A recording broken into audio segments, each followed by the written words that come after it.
Olá pessoal, nesse vídeo aqui a gente vai falar um pouco sobre construção de algoritmos, né? Um vídeo para a disciplina de Lógica de Programação 1, onde a gente está começando a trabalhar com a construção de fluxogramas. Então a gente entendeu que fluxogramas pode ser usado para descrever ou para representar diversos tipos de processos, inclusive para fazer uma representação de um algoritmo. E é o que a gente está usando para escrever um algoritmo antes de fato começar a programar ou escrever um pseudocódigo, tá?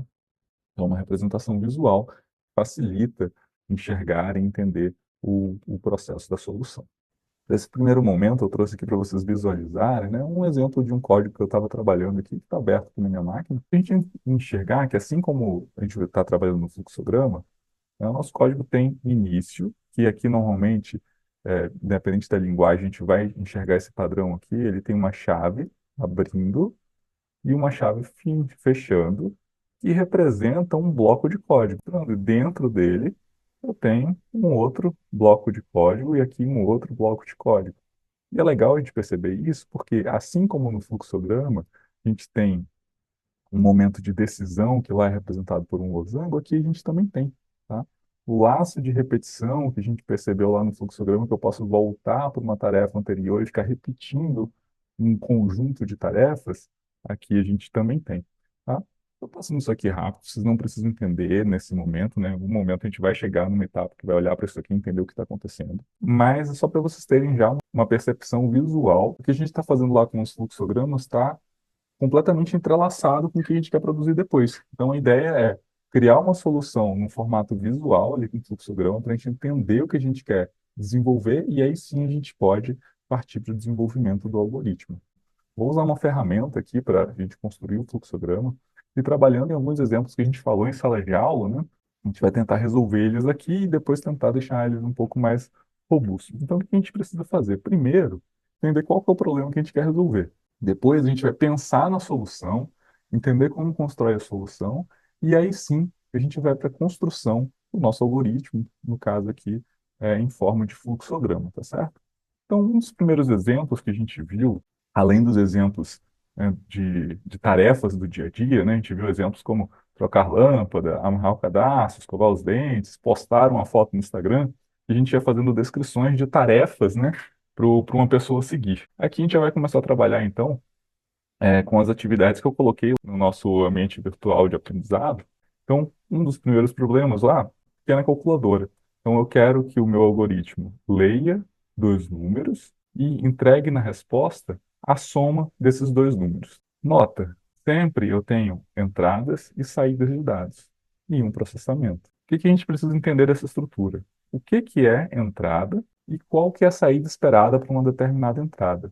Para que eu consiga desenvolver uma solução que, para qualquer entrada do algoritmo, a saída bata com o que é esperado para esse problema. Então, uma das primeiras coisas que a gente pode fazer, antes até de começar a desenvolver, é pensar em entradas e entender qual que é a saída esperada para alguns grupos de entradas específicos. Então, se eu quero um algoritmo que some dois números, pegar, bom, se a entrada for o número 2 e o número 3, a resposta tem que ser 5. Se a entrada for o número 4 e o número 3, a saída tem que ser 7. E assim sucessivamente. A gente consegue criar uma série de testes para checar se o nosso algoritmo está funcionando. Isso vale tanto para validar o algoritmo depois de pronto, quanto para a gente compreender o problema, que, como eu falei agora há pouco, é a etapa 1. Então, primeiro a gente tem que entender o problema, para depois pensar na solução. Nesse caso, é um algoritmo muito simples, né? Eu quero ler dois números e eu quero somá-los e escrever a resposta. Uma coisa importante para a gente entender, nesse contexto, a leitura ou entrada de dados é o que o usuário que está interagindo com o computador, né, que está usando esse software, vai escrever no teclado para fornecer de informação para o algoritmo. Igual quando, por exemplo, você vai logar no teu Instagram ou numa plataforma qualquer que precisa de login. Teu e-mail e senha é uma entrada de dados. Então, é como se o algoritmo estivesse esperando que você escreva isso, né? Então, para o algoritmo, é uma leitura. Ele está lendo a informação que o usuário vai fornecer. Então, o usuário vai digitar o e-mail e digita a senha.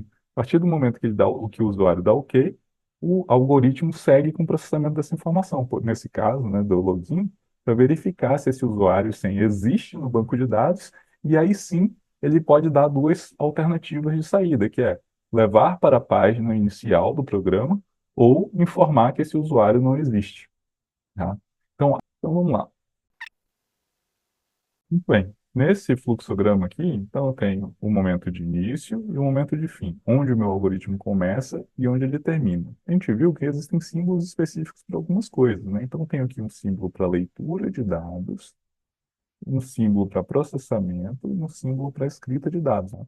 Então, nesse exemplo, depois que o algoritmo inicia, ele vai para leitura do primeiro valor que vai ser atribuído a essa variável x. Então, x vai receber um valor que o usuário vai escrever.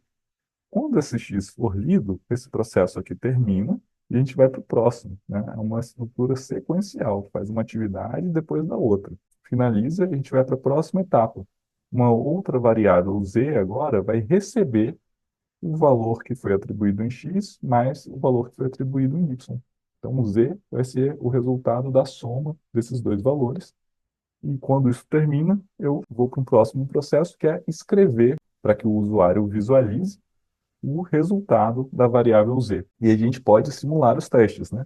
Então, se o usuário escrever 5 para o valor do x, depois 4 para o valor do y, z vai receber 5 mais 4, imprima z, vai dar 9. E esse aqui, então, seria o resultado aí para essa função de somar dois números. Um outro algoritmo que a gente viu lá, dada a entrada de dois números, que o meu algoritmo informe ao final do processamento qual dos dois números é o maior, tá? Então eu vou copiar esse aqui, porque esse outro programa também tem duas variáveis de entrada. Então eu vou aproveitar a leitura do x e a leitura do y. Então aqui é a resposta do primeiro, tá? E vamos trabalhar agora no próximo problema. Pois muito bem. Então, nesse caso aqui, o nosso problema é, dada a entrada de dois números, eu quero que o algoritmo me diga qual número é o maior. Inicio o algoritmo, leia o valor para a variável x, depois eu vou ler o valor da variável y, daí ele vem aqui para a próxima etapa. X é maior do que y. Se eu fizer um novo teste aqui e colocar 5 para o x e 2 para o y, ele vai para início, leia x, 5, leia y, 2. 5 é maior do que 2? Sim. Então, 5 é maior e acabou o algoritmo. Vou fazer um outro teste. Eu vou colocar 2 na entrada para o x e 2 na entrada para o y. Se a gente verificar 2 é maior do que 2, não é. Então, não sendo maior, ele vem para onde? Vem aqui para baixo. Ele vai dizer, ó, 2 é maior. A gente acabou de fazer um teste para esse algoritmo, né? Ou três testes, na verdade. O primeiro funcionou, o segundo funcionou. O terceiro, do ponto de vista funcional, deu certo, né? O algoritmo não teve problema. Mas a resposta está errada.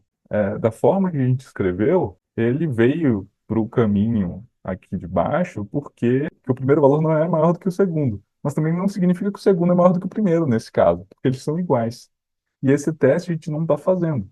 Por isso ele veio com uma informação errada, dizendo que o primeiro número é maior do que o segundo, sendo que na verdade não, eles são iguais. E nesse caso, a gente precisa então fazer essa verificação. A gente acabou de fazer um teste e percebeu que o nosso algoritmo tem uma pequena falha lógica e a gente precisa tratar. Então, nota, o nosso problema para tratar, dada uma entrada de dois números, me diga qual que é o maior. Eu preciso ter essas duas decisões. Leia um número, tá aqui. Leia o meu segundo número, tá aqui. Depois verifica. Se o x for maior do que o y, x é maior. E acabou o programa. Se não, se o x não é maior do que o y, checa se o x é igual ao y. Se for, diga que os dois números são iguais. Se não, eu já sei que eles não são iguais e que o x não é maior. Então eu posso dizer que o y é maior. E aí sim eu acabo o programa. Então agora sim eu consigo tratar diferentes entradas. Quando meu x for maior, eu consigo dar a resposta certa. Quando o y for maior, eu consigo dar a resposta certa. Ou quando a minha entrada tiver dois números iguais, eu também consigo dar a resposta certa nesse caso.